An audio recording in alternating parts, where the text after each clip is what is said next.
Auburn travels to College Station to take on the Texas A&M Aggies. Let's talk about it on this edition of the Uptempo Podcast. You are now listening to the War Rapport Podcast Network.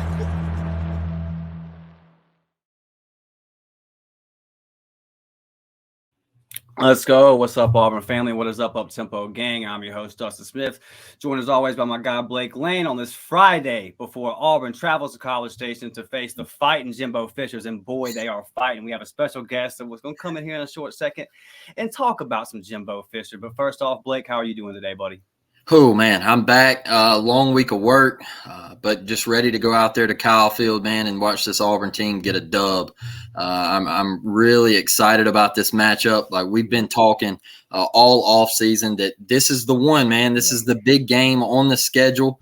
We got through Cal and found a win there, and so you look ahead to Texas A&M, and if you can get a win here, man, you go in undefeated and you get Georgia at 2:30 on CBS. I know we wish that was a night game. It sucks, but you're rolling in with momentum, and that's going to be a packed out Jordan-Hare Stadium. So there's a lot of excitement around this game Saturday morning at 11 a.m. at Kyle Field, man. Yeah, we talked about it all summer. And if you just pencil in and say you lose to Georgia, you lose to LSU, 4-2 looks a lot better than 3-3. And we never want to say our Tigers are automatically going to lose to Georgia. We're just trying to paint the different scenarios and say, hey, man, if we get to this halfway mark and we're 4-2, I think everybody would be pretty happy. We talked about it on a live show the other day that when we look at that back half of the schedule, Blake, it looks more and more manageable, right? I mean, we're never picking Vandy again, dog shit. Arkansas losing to the Stormin' Mormons the other day, like it's wide open, brother. So, but first, man, we got to take care of what's in front of us. 4-1 on time at College Station, man, and we are traveling there this weekend, 11 o'clock kick. Me personally, I'm fired up that we get to get in there 11 o'clock, avoid that night crowd, that whole deal. But we got a guy at the network that is known for his love for the Aggies coach. Our guy, B Wil, hopping in here tonight. B Wil, brother, how are you doing, buddy? I'm doing all right. I cannot complain. I'm excited for this game, though. Glad to be here talking with y'all, man. What's good? Yes, sir. We haven't had you on maybe ever, B Wil. It's our first time I think you being on. We've come over there, obviously. This is my first time. Yeah. Yes, sir. Hell yeah. Love that. Yeah. Me and B Wil did one a couple months ago, right before the season, actually, where on the Auburn Express, where I just hated on Florida State, and then they came out and throttled LSU and looked really good. So. Hey, man, listen, they got time to fall apart. Don't you worry. They got Clemson this weekend, right? They do. Yeah. They do. It's gonna be interesting. It's gonna be interesting. Can y'all finally take a hold of the All Coast Conference, Florida State? We will see. But B Wil, man, before we ask you about the whole, let's do this, man. These first 3 games into the season, just kind of what are your overall thoughts? Is it about what you expected? Are you a little bit disappointed? Is it you optimistic? Is it a little bit ahead of schedule?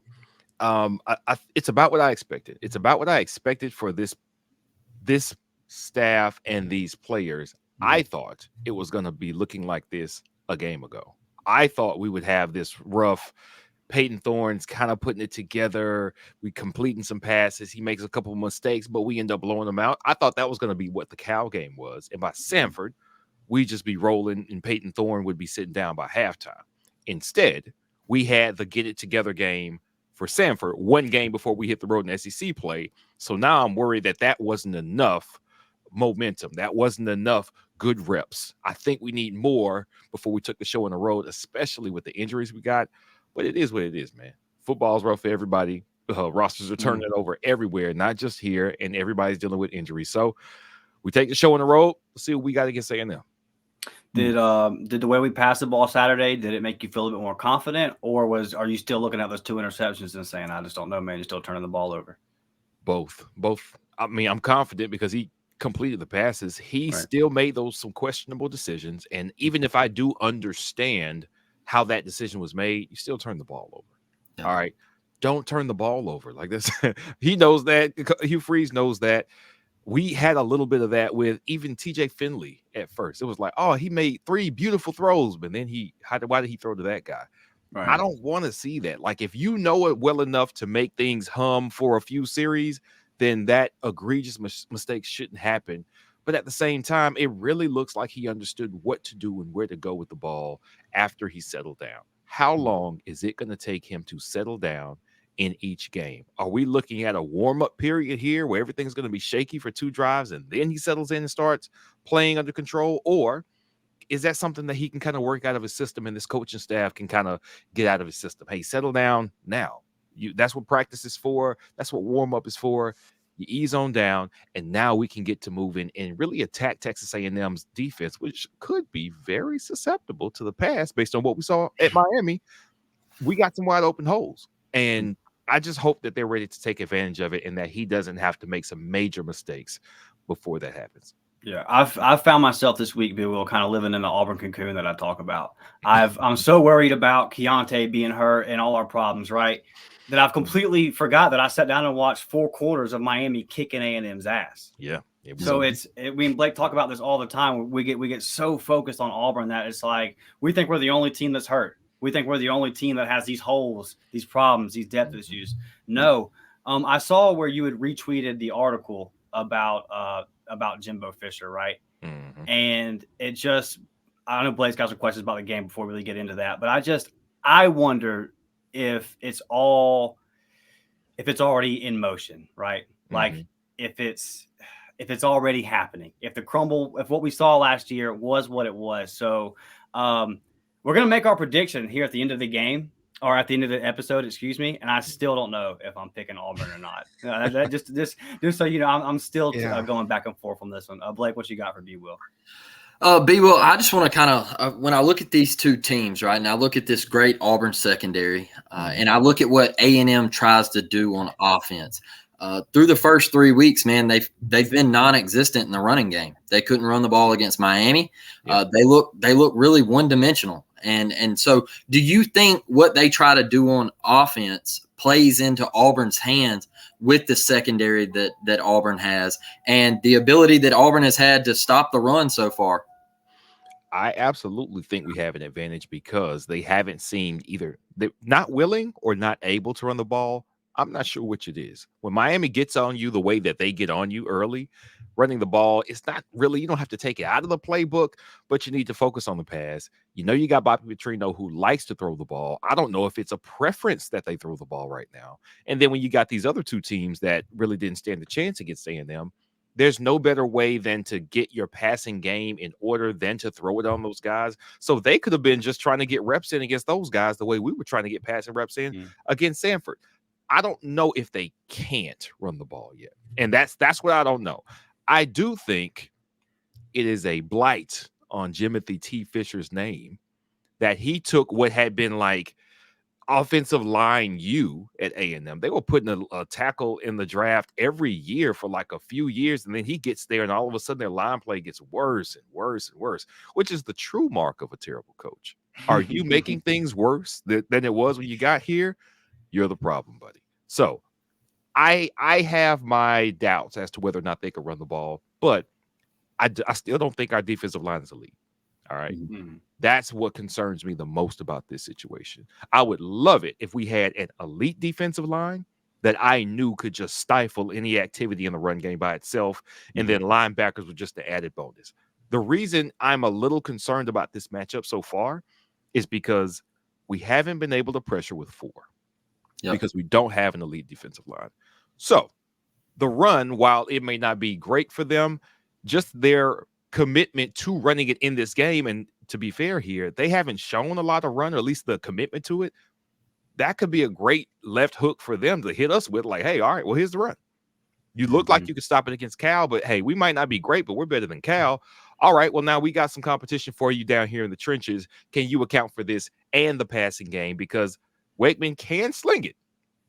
Wakeman can sling it. No doubt he can sling it. We have to at least be somewhat concerned, but I still think their best passing game, our best pass defense, we win. We show up. We got more experienced players back there. They can't just throw it all game against us. So they're going to have to be balanced to keep us guessing somewhat to get over on this defense. Do you think we send pressure on Wegman? Do you think we heat him up? I mean, you got to, right? Don't you have to? Yeah. I think you got to. We have the players who can do it. We saw what DK can do when he's healthy. I think he's slated to play this weekend. We've got Falks over there getting better every game on the defensive end. And Jalen McLeod, if he's healthy, come on, baby. We saw what he did last year. Yeah. I'm sure he wants to get another flash for the NFL scouts that we're going to be looking at what he did against A&M last year and seeing if he can do it again. Now, maybe he doesn't sneak up on A&M quite the way he did last year. I'm sure they'll be ready for him. But I think we got to heat him up. You got to. He's too inexperienced to assume, all right, well, he's going to know where every blitz is coming from. No, he's not. He hadn't even started the full 12 games yet. Heat him up. We got to heat him up. We have to. I think so. So looking at Auburn on offense, B Wil, and I know people are worried about that. We didn't run the ball great against Samford. Do you think Auburn is going to try to establish the run early to open up the passing game, or do you think Auburn comes out the gate and they're airing it out from the start? That's a really good question. It would seem that we're going to only look at what we've seen on tape. Miami knew that they were going to be susceptible to the pass. Okay. They executed it. It makes me wonder, similar to what we're going through, did they reinforce their weaknesses in week 3 the same way we seem to have reinforced and repped our weaknesses in week 3? You kind of can, because you can say, all right, well, listen, we're going to play these different guys in the secondary and you guys are going to be assignment sound. Yeah, but you can't make the other team throw on you all day. Like, we can say we need to work on our passing, let's go pass, but you can't say, hey, we need to work on our pass defense. Hey, tell UL Monroe to pass on us so we can practice this. They can't do that. So I don't know if they got any better, if they patched some of those holes or not. I don't know the combination of Hugh Freeze and Phillip Montgomery. What do they want to do? Is it going to be a Phillip Montgomery first drive? Is it going to be a Hugh Freeze first drive? Like, who's doing the scripting? Who decides, well, you know what? I've played against DJ Jerkin a couple of times, and here's what I saw. Somebody's got some familiarity. These coaching ranks are too tight-knit, man. They know each other well enough. I got confidence in the staff, though. Whatever they come out with, I think they'll be able to attack what Texas A&M wants to do. However, I really want to see these running backs eat, man. I didn't see anything scary from Texas A&M's defense, and maybe them not running well between the tackles was a little, Hugh Freeze said he expected better between the tackles, but Samford was playing the run especially hard. So maybe that wasn't indicative of what we could do in the run game. That was just, this is what we're being given, so that's what we were able to take, which is why Peyton Thorne was able to rush for so much, which is why the pass was open. I'm iffy. If I had to flip a coin, I'd say we probably come out running. That's what I think we do. I think that's a good test of what Texas A&M's defense is going to be prepared to stop, and then you go from there. But who knows? Well, this is why you go get a 2-year starter from a Big Ten program to play quarterback, right? So You go into College Station and he's got the experience. Peyton Thorne shouldn't be rattled. He should be able to calm everybody down in that huddle and get the job done. B Wil, as you were talking about getting pressure on Wigman, I put this stat up. A&M does lead the SEC in pressure allowed at 40.9%. Miss Devin put that stat up for us yesterday in the live show, or Tuesday night in the live show. So just interesting. I don't want to put too much stock in all these stats yet. 3 games in, everyone's still kind of played cupcakes. Let's see week 7, that's kind of when I look at it and say, okay, there's a good body of work here. You've played some good teams to determine what you are, but still that is pretty interesting. So let's say this goes down the way that we want it to go down. Well, let's say Auburn goes in there, gets the dub, advances to 5-1 all time, and they had the loss to Miami. They'd be sitting there at 2-2 at College Station. Now, listen, I had some guys quit at my job today, and I've had some guys get fired last week. They just got fired. There was no $88 million or whatever handed to them. They didn't even get a peanut butter and jelly sandwich. They just got kicked to the curb like, hey, man, you're done. So I don't feel bad for you. It was really funny when people were like, listen, we got to have class and quit being mean to Brian Harthan. Brian Harthan just got paid more money to suck and not try at his job than my family's ever going to see. So you can spare me all that. There is no sympathy here for Jimbo Fisher. Yeah. We go in there, we get the dub. Does he make it through the season, B Wil? No. He doesn't make it through the season if he loses to Auburn, a a team that was in equally bad position as his team, but with far less talent in the cupboard. Far less talent in the cupboard. The thing that's been the most indicative of how poor Jimbo Fisher is as a coach has been when he's had the support and the resources to rival Alabama in recruiting, a Texas in recruiting, a Georgia in recruiting, and he gets the players and they still want to get the hell out of Dodge. What are you there for? If we're going to get the best talent that there is to be gotten, but you can't actually utilize them, you can't get them under control, you can't get the best out of them, then what are we doing? Players are everywhere, man. Players are looking for the best thing, the best fit for them and their families, and NIL gives teams and organizations a way to do that. All right, say, hey, Jimbo, we're going to support you. We're going to get you the best talent in the country, the best signing class ever, according to rankings, 5 and 7. We're starting Keldrick Falk at defensive end. We got a 5-star true freshman in Keldrick Falk that's starting. We got a K.N. Lee that's starting. They're on the field and they're contributing. And right now, they look like happy campers. That's Cobb. what you want.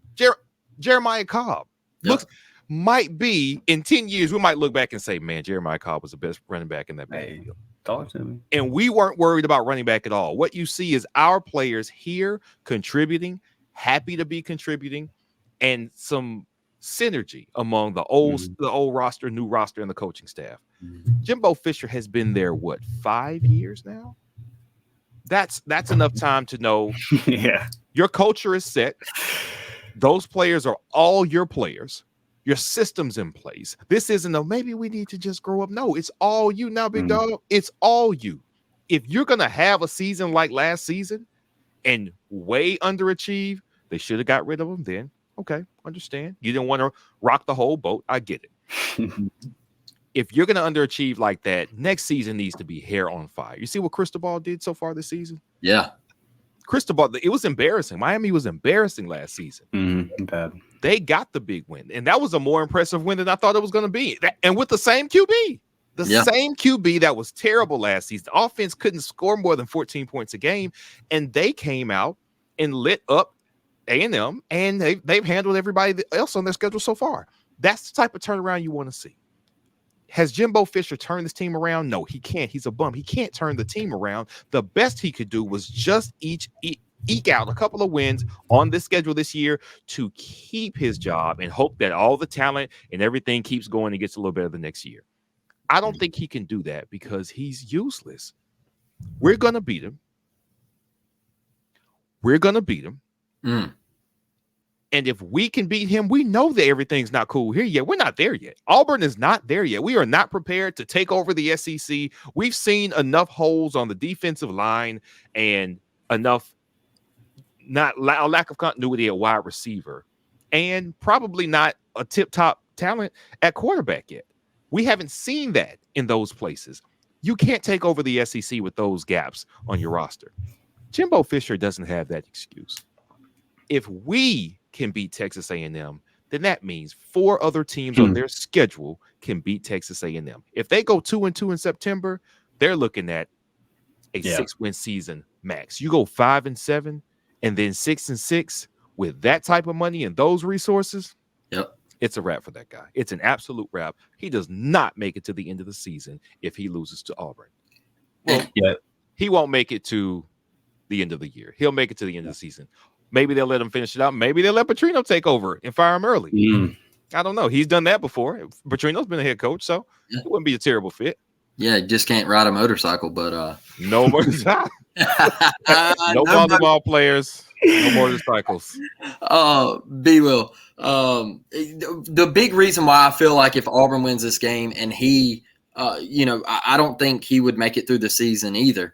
But I really feel like A&M would be looking at next year too, with Texas and Oklahoma coming from the Big 12, and it just being that much more difficult for A&M because that's gonna take a hit in their recruiting. I mean, Texas is your daddy. And then Oklahoma, they ruled you for years. So that's just going to make it that much more difficult. And you're probably, if they do the whole pod thing, you're going to get thrown in a pod with them. So, I just think it's a disaster if he loses to Auburn Saturday. And in my opinion, all the pressure is on A&M And I think Jake Crane made a great point today.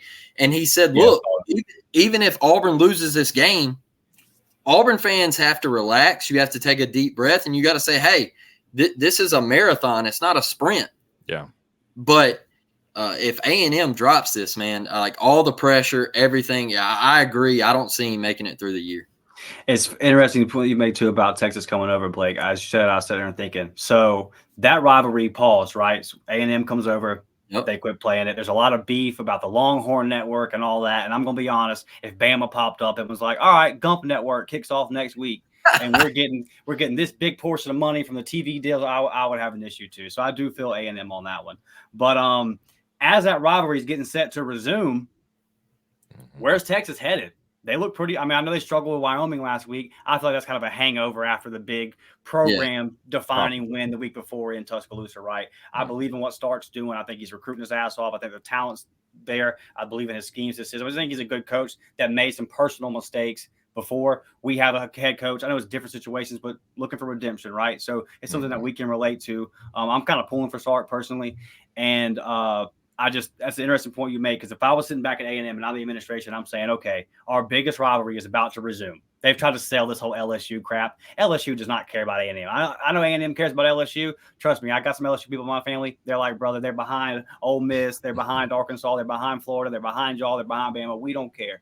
So the big one for A&M is about to start back, and your program's doing this, and that arch rival that you're about to resume is doing this. If nothing else, just for the fans, you got to make a change to say, hey, we're not going to fall behind here, because I looked it up for you, B. He's in his 6th year this year, 41-22 for $9 million a year. Kevin Sumlin had a better record. Every time somebody, I can't remember who the college football personality is, Jimbo Fisher has a worse record than Kevin Sumlin in the exact same amount of games. Yep. He's a fraud. And it would be best for A&M, like you said, Blake, and like you just reinforced, Dustin, get from under this contract with this coach for no other reason. Like the money, they say all the time, they can write blank checks. Okay, well, write this check, get from under this dude, and find somebody who can actually manage talent. This is a new day and age. You got to have kids here. You got to have the charisma to get kids in here, and you got to have the competence to keep them. He does not have the competence. He doesn't even have the charisma to get them in here. The checks and the coach and the staff underneath him did that recruiting. He's not the recruiter that a Nick Saban is, that a Hugh Freeze is. He's not that guy. They need somebody who is that guy. How did you feel about his comments that he made when he said that Auburn coming in with Hugh Freeze, and he said some people recruit and some people do the portal, and Auburn chose to do the portal? How did you feel about it? Because I'm like, okay, we had to, and you're going to take a shot? Because I felt like it was a shot. I'm like, with everything on the line Saturday, you're going to talk trash? Talking trash about what happens in the offseason when the coach just got hired in December. Like, I mean, I don't even know what point you're trying to make right there. Like, has Hugh Freeze been here 5 going on 6 years to build classes and build a roster up? What are you talking about, man? We're about to lap you. Don't worry. It's coming. I mean, we're not going to lap him. We're going to lap Texas A&M, whoever will be there next. That's who we'll lap in recruiting once Hugh Freeze gets his hand firmly on the wheel. And we've been on these kids 2 and 3 classes before they graduate. We'll get there, Jimbo. I don't even know what the point of that was. We got a game to play on Saturday, and it doesn't matter where these players came from, whether it was the portal or high school, man. We got to play. Yeah. I hope everybody, before they play us the week up, keep talking. I hope every week somebody says something stupid in their presser, like, y'all keep it up. B Wil, before you get out of here, man. And by the way, there's a 5-star receiver committed to A&M that's going to end up at Auburn. But we'll leave that there. I'm claiming that as well. I'm saying that out loud. I'm gonna say it tonight on our live show for sure. Yeah. I saw him. Was it 2 Fridays ago? But he's a real deal, bro. He's a real deal. All of them are. Bryce is a real deal. Bryce Kane's a real deal. Perry Thompson's a real deal. If we pull that guy, pull him in there with Malcolm Simmons, bro. Those 4 right there. That's the best wide receiver class in Auburn history, hands down, bar none. Yes, sir. All those. Oh man. We're going to let you save your score prediction for y'all's content and y'all's show, man. But what is one thing, a key to the game Saturday? Auburn does this, they absolutely win the game. If our third down, if we can hold them to, they've got a pretty good third down defense, third down percentage for the teams that they face. And that's pretty good for it's a little inflated. You play two of the teams that they played, and it doesn't really mean too much. Right. They couldn't get the stops they needed against Miami, which is why I think that's a little bit of smoke and mirrors. But if we can hold them to 40% or less on third down, I think we win this game. That's the one right there. That's the one. They need to keep the chains moving. They need to tire our defense out because I think we are good. Our starting 11, we are not deep. Yeah. We're not deep in the middle. We're not deep on the line, and we're not deep in the defensive backfield with the injuries that we have. So you've got to keep us on the field to wear us out. Cal, it worked out. All right. It's fortunate that it worked out in Cal. But we can't be out there all game. We might have the better game plan. We might even have the better defense, but we cannot be out there all game. We've got to get off the field on third down. I think that's the key to this game. Yes, sir. All right. Well, B Wil, we appreciate you for joining us, brother. We hope to have you back soon, man. Tell everybody how they can find you, follow you, everything y'all got going on over there at the War Report, buddy. Well, at the War Report on Twitter, you can find us at the War Report on YouTube. That's where most of our content is. If you're looking for pod, I am personally responsible for our pod efforts, so go and find us over there. You can find us under the War Report or the Auburn Express. We're also there as well. And on Twitter, TWR_BWIL. That's where I'm at. Talking trash all game, all Saturday long. Talking betting with Blake. We're talking about recruits with Dustin. We talk on Twitter. It's what we do. Come find me. Come holler at me there. All right, yes, sir. Appreciate you, buddy. We'll holler at you soon. Yes, sir. Holler at y'all. All right, man. All right, y'all. Appreciate our guy B Wil for coming through, man. Always a good time. It was interesting to hear B Wil talk about he thinks the key to the game is the third down defense, because I said on our live show, Blake, I played the clip of you talking about staying in third and manageable on offense, right?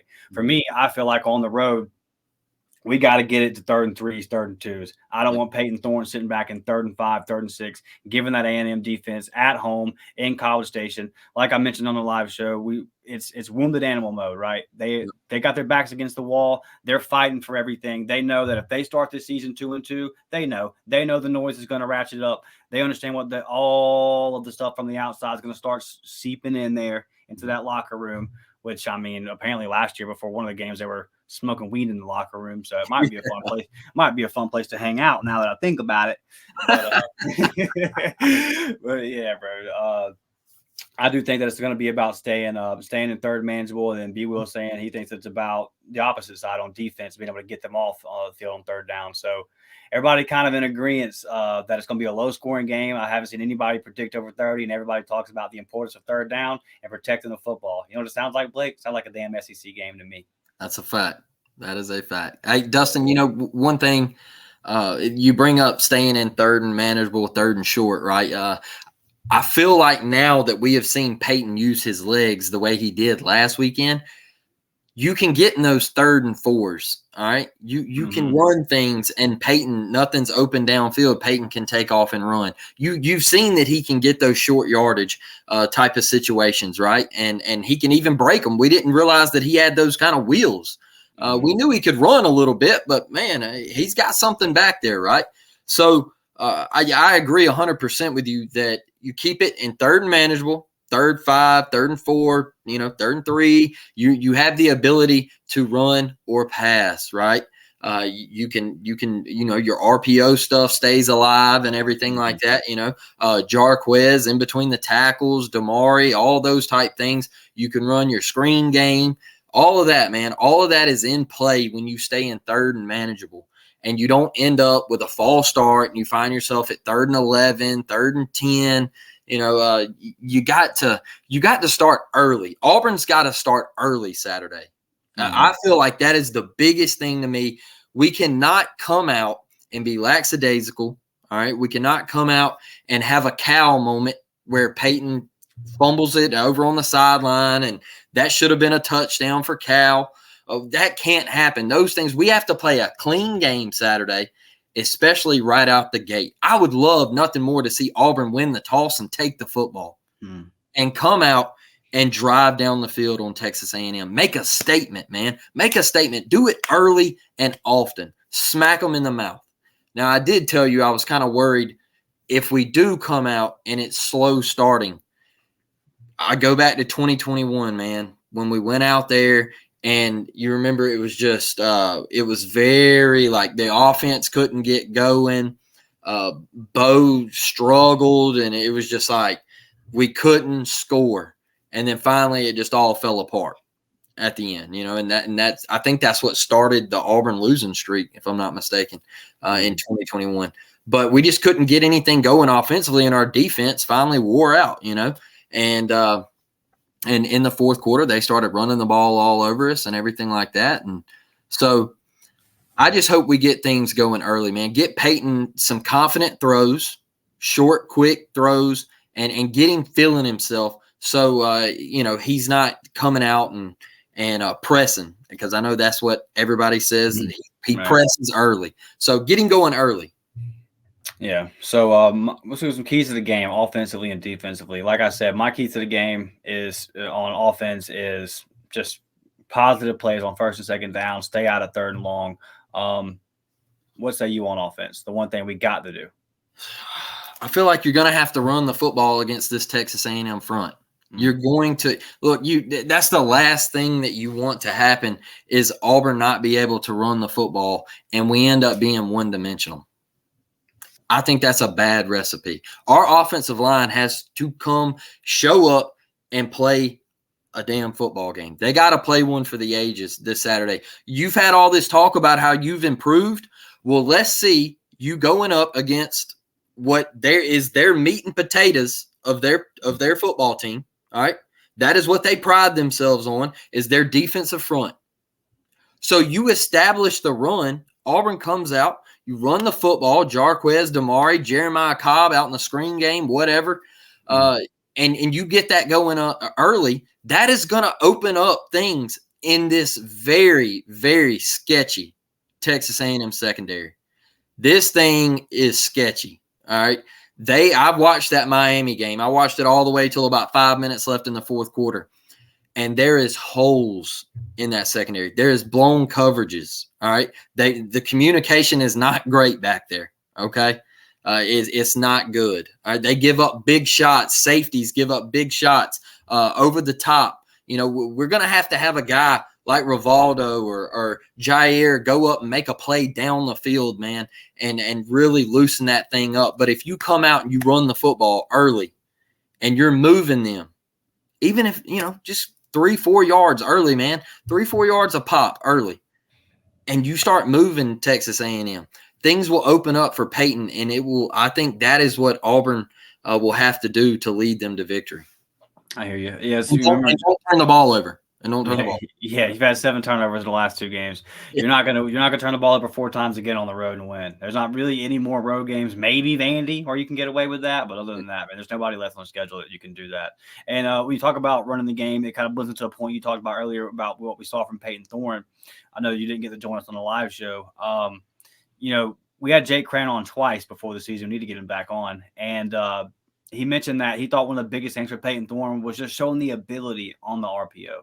Mm-hmm. He said it's not about him being super dangerous and getting 50 yards a game. He just has to show the ability to do it. So I think he did that Saturday, obviously, running for over 100 yards. Now, will he do that again? Probably not. Yeah. But, just putting it on film and showing us that he had a little something that he didn't have and making that A&M offense think about it. And then it was Charlie 5 that had the stat, all right, who I heard say it, that Peyton Thorne was 13 of 15 passing on the RPO. So give him that threat running, and we got to get 27 going, man. If you would have told me before the season that Jarquez would be sitting where he is numbers-wise, I'd have said, well, damn, did they suspend him for all 3 games? What's going on? But we got to get 27 going. He didn't, doesn't get to go week 1. And then after that, I'll be honest, man. I know they're in a tough spot because all our backs are good, but we got to shave down the rotation a little bit. Yeah. It's too much. I think that I like Batee. I do, but seeing him get 5, 6, 7 carries, I just don't think it's, those carries can be going to Jeremiah. They can be going to Damari. Obviously, they can be going to Jarquez. I'm not sure what the situation is with his injury, but I know that he continued to play and he had the touchdown on the short yardage situation. So I think he's okay. I think he's banged up a little bit and I think he's rusty, but we got to get our best, most dynamic player on offense going. Jarquez is still Jarquez Hunter, right? Everything we saw the first 2 years, he's still that guy. So we got to get that guy going because now we're here. The time has arrived. The BS is over. So we get 27 going. We got our most dynamic player on offense going, and I would feel really good about that. Key on defense for me is do what you continue to do. I know everyone's going to say create pressure on Wegman, and I know that's the talking point, but I just feel like we're going to be able to generate enough pressure.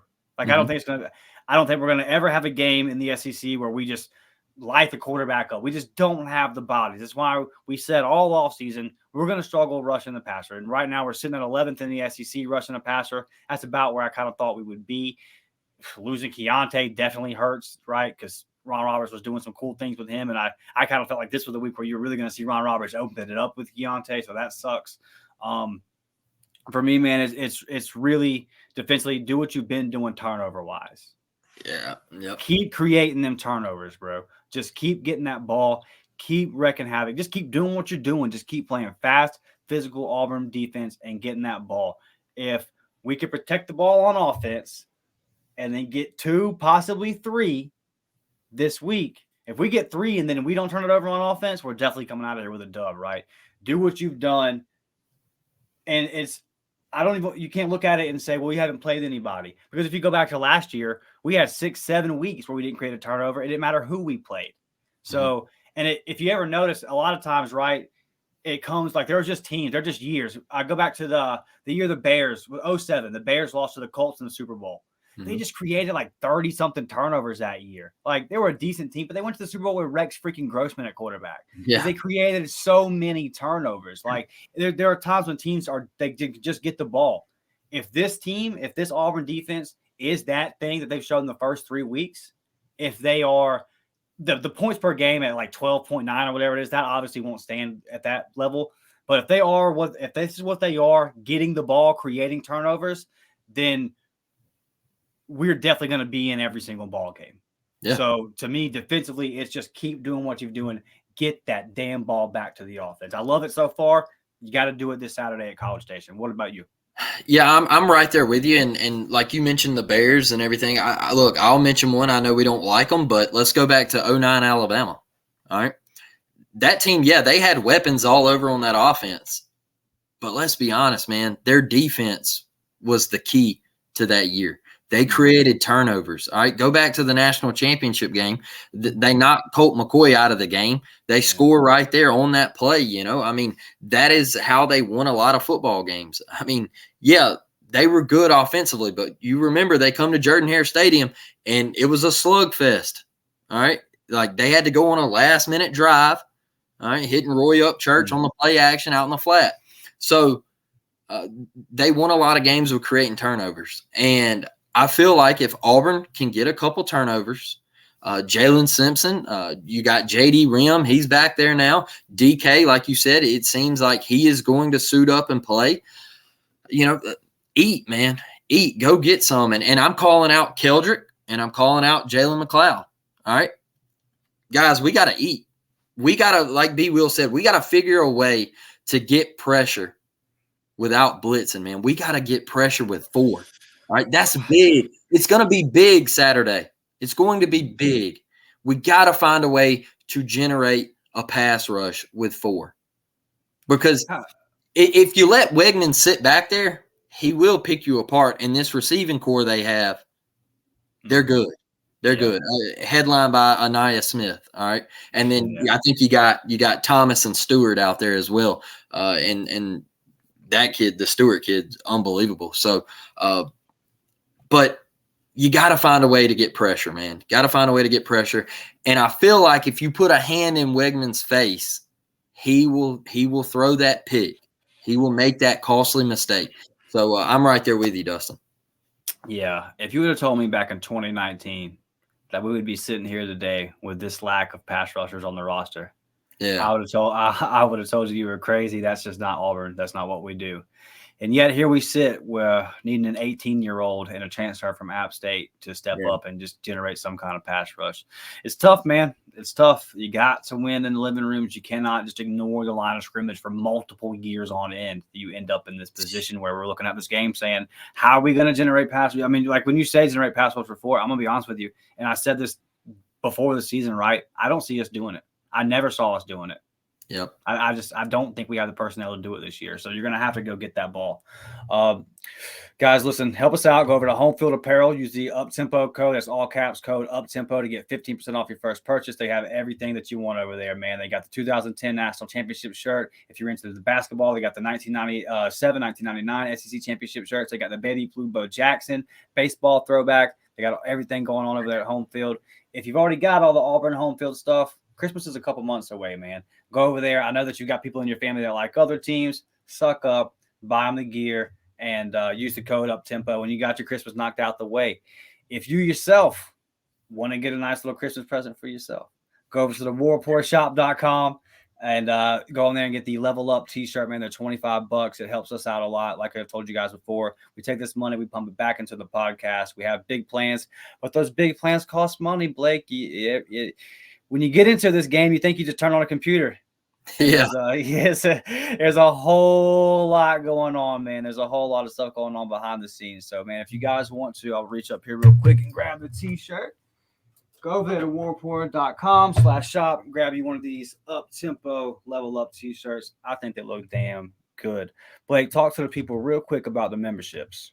Yeah, you can join us here on the UpTempo podcast. You can get the JV squad membership for $3.99 a month. And as you see listed, everything right there, the member shout outs, members only live chat, priority reply to comments, all that good stuff, man. That's just $3.99 a month. But if you want to take it a step further and go $5.99 a month for that varsity squad, the recruiting update videos, we're going to do one and release that one before game day Saturday.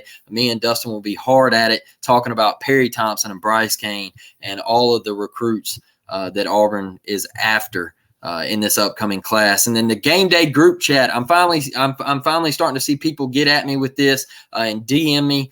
We are putting that together. I'm actually started on it today while I was at work on my lunch. We decided that all the members, right, too. Like JV can get in there too. I know we have it over here on the varsity squad, but if you remember JV or varsity, you're going to get in this game day group chat. So I know it's listed as varsity squad, but that's for everybody. Yes, it is for everybody. And we're going to do that on Twitter. So if you don't have a Twitter, go make one. And we will get in this game day group chat and we will talk it up during the game. I'll be in there and before the game. If we're all in Auburn and you guys want to meet up or anything, we can meet up at Mama G's and go get a nacho or something like that. I would love that. So gameplay with you, send us those gamer tags on Xbox, man. I think that'll be a blast to play with some Madden or some NCAA next summer, and then watch the film Auburn baseball. Look, it's right around the corner. They're going down to La Tech November 4th to play a fall game.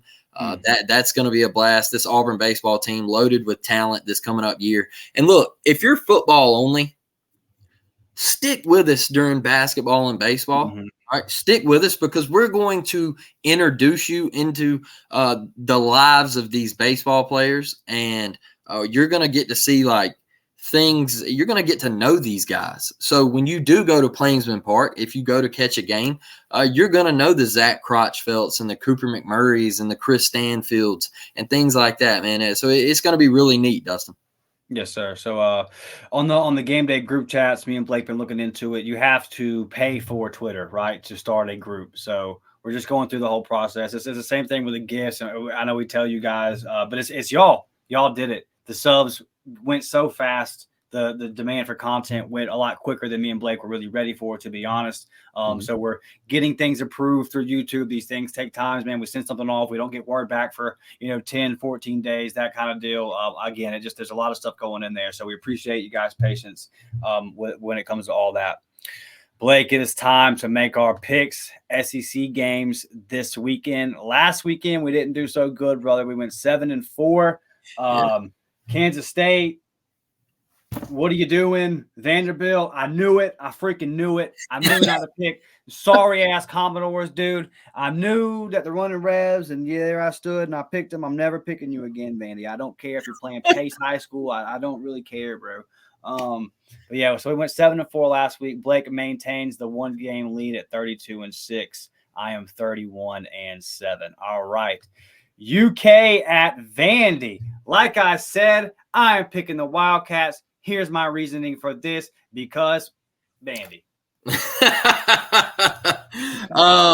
Yeah, man, give me Kentucky. They're starting to get it together. Devin Leary over there, they're getting things rolling. Their defense is creating turnovers. I like UK big here. Yeah, man, me too. Ole Miss travels to the Gumps, brother. Yeah. Traveling to T-Town to face the Gumps.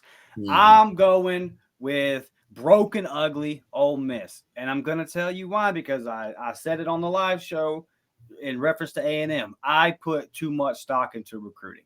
Mm-hmm. So I look at rosters and I just say, there's no way. There's no way. I had to sit down Saturday watching that game versus USF and say, there's some problems in that locker room. There's some problems with continuity in that coaching staff. I think they've misevaluated, obviously. They thought that they were going to come into the season and murder ball everybody to death for that offensive line. And that offensive line looks far from being able to win them any kind of football games. I just think there's a lot of problems.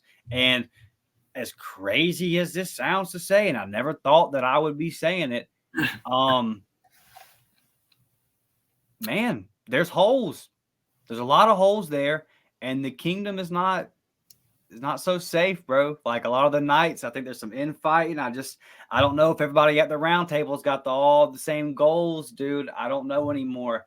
Alabama's going to lose this game, and they're going to lose more games. I was shocked at what I saw Saturday, Blake.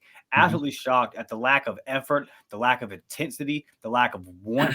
I was like, this is a Nick Saban coach team, undisciplined, just really caught me off guard, and they've looked the same way through 3 weeks. So this is not the first time that I'm going to pick them to lose. I think they're looking at they've been 13, 14 years of dominating college football, right? Like their worst seasons in that stretch have been last year when they lost 2 games on combined, last possessions or whatever, like 52-49 to Tennessee, then the 1 point overtime to LSU. Like they've never been that far. I think it's coming. I think they're staring at 8-4.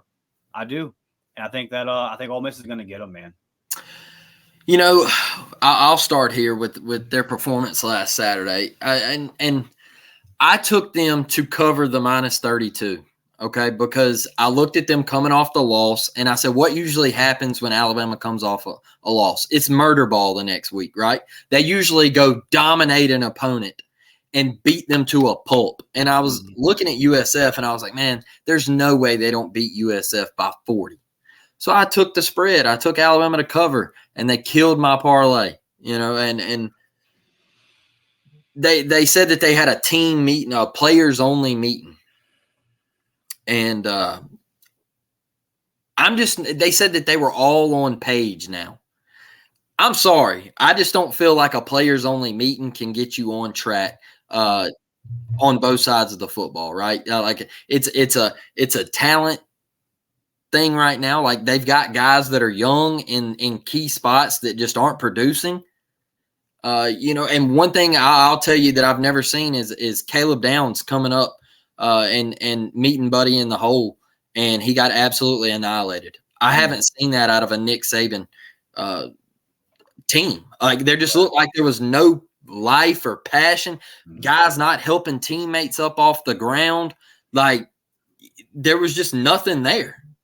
And I just don't feel like a players only meeting is going to change that. I'm sorry. I don't. And I know it's at home, but if Quinshon Judkins goes off, man, if he gets going early, I think Jackson Dart can capitalize on Alabama's secondary, and I know Alabama's they're gonna line up and get ready for Judkins and try to shut him down. But I think that opens up opportunities for Dart down the field. And I like Ole Miss, man. And now, real quick, Dustin, where is Jalen Milroe's head at? Like, you had to sit on the sideline and watch that last Saturday. It's sitting here saying, hey, man, I'm the best option. Like, why am I not in the game? Rumors he was suspended. Yeah, and you're hearing all these reports of he was suspended, and then they asked him about his reads in the Texas game, and he didn't have an answer and all this stuff. Like, it was just wild. So now all of a sudden you come back and you're like, oh, yeah, he's the starting quarterback. Where's he at, man? I don't know. Yeah, for sure. That's a good point. It's fun to watch. The Roadrunners, UTSA, San Antonio Roadrunners traveling to Knoxville. I'm picking Tennessee to bounce back here. Really no contest. Yeah, after the showing they had down in Gainesville last week, couldn't run the football. That was embarrassing. They're fighting at the end of the game and all that stuff. I mean, Josh Heupel better get it. He better get it together quick. But I think they definitely bounce back big. Yeah, for sure. Arkansas at LSU. Kind of hard not to pick LSU after what they just did to Mississippi State and coming off what Arkansas did to BYU. I just see no way, Blake, where the Razorbacks come in Baton Rouge and get it up here. I'm going LSU, and I'm going LSU big time. Next game, LSU. Yeah, all right. The second worst team in the SEC, Mississippi State, travels to South Carolina. I got the Gamecocks big. I got Mississippi State going. I said they were going to win 5 games at the beginning of the season, Blake. I'm altering that. I think they might go 1-7 in the league.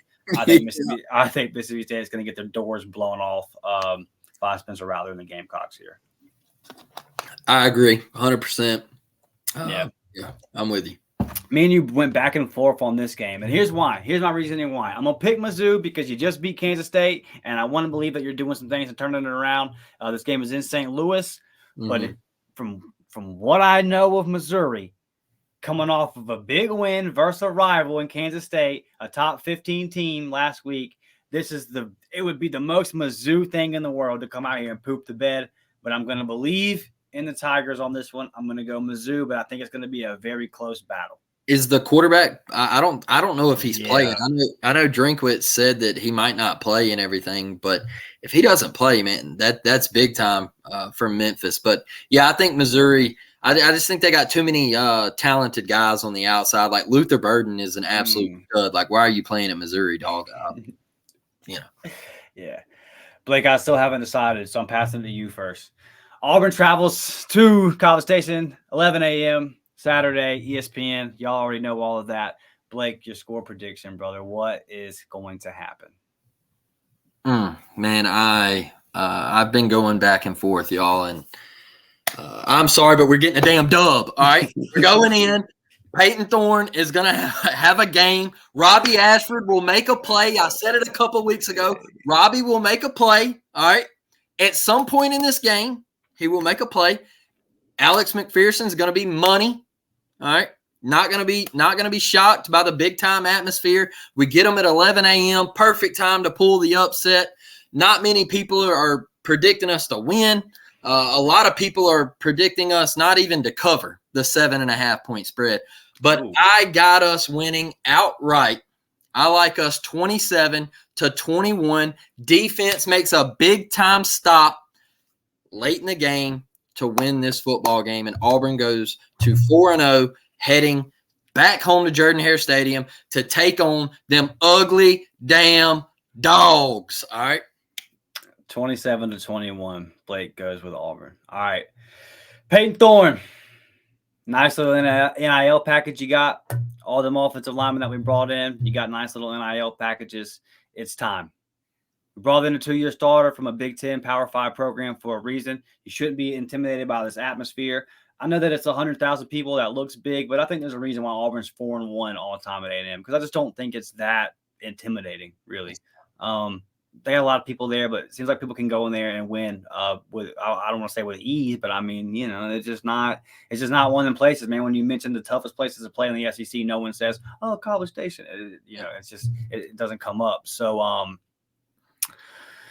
for me, my doubt, Blake, comes into where this is a big game for us. And me and you were talking about this in the middle of the week, and you were like, well, is it a big game for us? And you were referencing what A&M is, right? For me, it is, because it's not about A&M necessarily. Yeah. Are we ready for this moment? Mm-hmm. Are we ready to go on the road and win the SEC game and make this next step as a program? At some point, Auburn's got to take that pistol and pull it away from the boot. At some point, Auburn's got to quit shooting themselves in the foot. We've won these last 2 weeks while still shooting ourselves in the foot. You're not going to do that for these next 3 games. You're not going to get away with it. Mm-hmm. It happened throughout the end of Gus's tenure. It happened throughout the entirety of Brian Harson's tenure. Flip the damn script. Yep. Auburn flips the script on Saturday and wins 24-20. Let's go. We're going to get the dub 24-20, coming out of College Station with the win.